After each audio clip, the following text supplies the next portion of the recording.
അപ്പോൾ ഈ ഒരു എഫക്റ്റിന്റെ പേര് പ്ലേസിംഗ് എഫക്റ്റ് ആണ്. ഇത് എങ്ങനെ ചെയ്തെടുക്കുക എന്നുള്ള വീഡിയോ ആണ് ഇന്നത്തെ വീഡിയോ. അപ്പോൾ നേരെ വീഡിയോയിലേക്ക് എടുക്കാം. അപ്പോൾ നമ്മൾ പ്ലേസിംഗ് എഫക്റ്റ് ചെയ്യാൻ വേണ്ടി 2 വീഡിയോ എടുത്ത് വെച്ചിട്ടുണ്ട്. അതിൽ ഈ ഒരു പിക്ക് ആണ്, ഈ ഒരു വീഡിയോന്റെ ഒരു പിക്കാണ് നമുക്ക് പ്ലേസ് ആയി വരേണ്ടത്. അപ്പോൾ ഈ ഒരു വീഡിയോയിലൂടെ പ്ലേസ് ആയിട്ട് ഇതിലോട്ട് കിടക്കുന്നതാണ്. അപ്പോൾ നമുക്ക് ഇതിന് അത്യാവശ്യം വരേണ്ടത് ഇതിൻ്റെ ഒരു ഫ്രീസ് എടുക്കണം. ക്യാപ്കട്ട് തന്നെയുള്ള ഒരു ഫീച്ചറാണ് ഫ്രീസ് എന്ന് പറഞ്ഞിട്ട്. അപ്പോൾ നമുക്ക് അത് ഓപ്ഷൻ എനേബിൾ ചെയ്യാം. നമുക്ക് അതിൻ്റെ ഒരു പിക്ചർ കിട്ടും.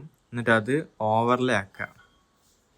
ഓക്കെ, എന്നിട്ട് ഇതിൻ്റെ അത്യാവശ്യം നിങ്ങൾക്ക് എത്ര സ്പീഡ് വേണോ അതിനനുസരിച്ച് സെലക്ട് ചെയ്യാം. ഞാൻ ഇവിടെ 0.6 ആണ് എടുക്കുന്നത്. ഓക്കെ, എന്നിട്ട് ഇവിടെ പോയിട്ട് കട്ട് ഔട്ട് എന്ന് പറഞ്ഞ ഓപ്ഷൻ ഉണ്ടാവും. അത് റിമൂവ് ചെയ്യാം. അപ്പം നമുക്ക് ആ ഒരു മനുഷ്യന് മാത്രം കിട്ടും. എന്നിട്ട് നമ്മൾ അത് സെലക്ട് ചെയ്തിട്ട് ഫസ്റ്റിലൊരു കീ ഫ്രെയിം ആഡ് ചെയ്യാം, ലാസ്റ്റിലൊരു കീ ഫ്രെയിമും ആഡ് ചെയ്യാം.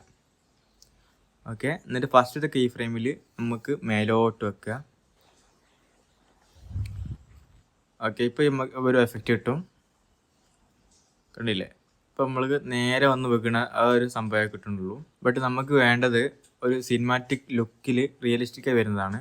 നമുക്കിത് നേരെ പോയിട്ട് കർവിൽ കീ ഫ്രെയിം കർവിൻ്റെ ഓപ്ഷനിൽ പോയിട്ട് ഫ്ലോ 2 എന്ന് പറഞ്ഞൊരു ഓപ്ഷൻ ഉണ്ട്. ഫ്ലോ 2. ഓക്കെ, ഇപ്പോൾ ഒരു അത്യാവശ്യം പവർ ഇട്ടിട്ടുണ്ട്. ഓക്കെ, ഇവിടെ വന്ന് വിൽക്കണ സംഭവം ഇട്ടിട്ടുണ്ട്.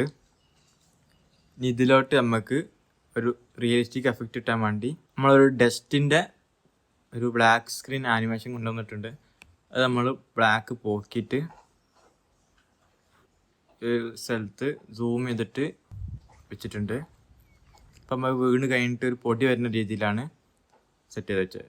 അപ്പോൾ ഇതിൻ്റെ ബ്ലാക്ക് സ്ക്രീൻ ഇത് നമ്മൾ ടെലഗ്രാം ചാനൽ അപ്ലോഡ് ചെയ്തിട്ടുണ്ട്, നിങ്ങൾക്ക് വേണമെങ്കിൽ സേവ് ചെയ്യാം. ഓക്കെ, അപ്പോൾ നിങ്ങൾ എങ്ങനെയാണ് പ്ലേസിംഗ് എഫക്റ്റ് ചെയ്യാന്നുള്ളത് മനസ്സിലായെന്ന് വിചാരിക്കുന്നു. അപ്പോൾ നിങ്ങൾക്ക് ഈ വീഡിയോ ഇഷ്ടപ്പെട്ടു തോന്നുന്നു. ഇതുപോലത്തെ കൂടുതൽ ട്യൂട്ടോറിയൽ വീഡിയോസ് എൻ്റെ ചാനൽ അപ്ലോഡ് ചെയ്തിട്ടുണ്ട്, അതും കൂടി പോയി കാണുക. അപ്പം അടുത്ത വീഡിയോ കാണാം. ബൈ.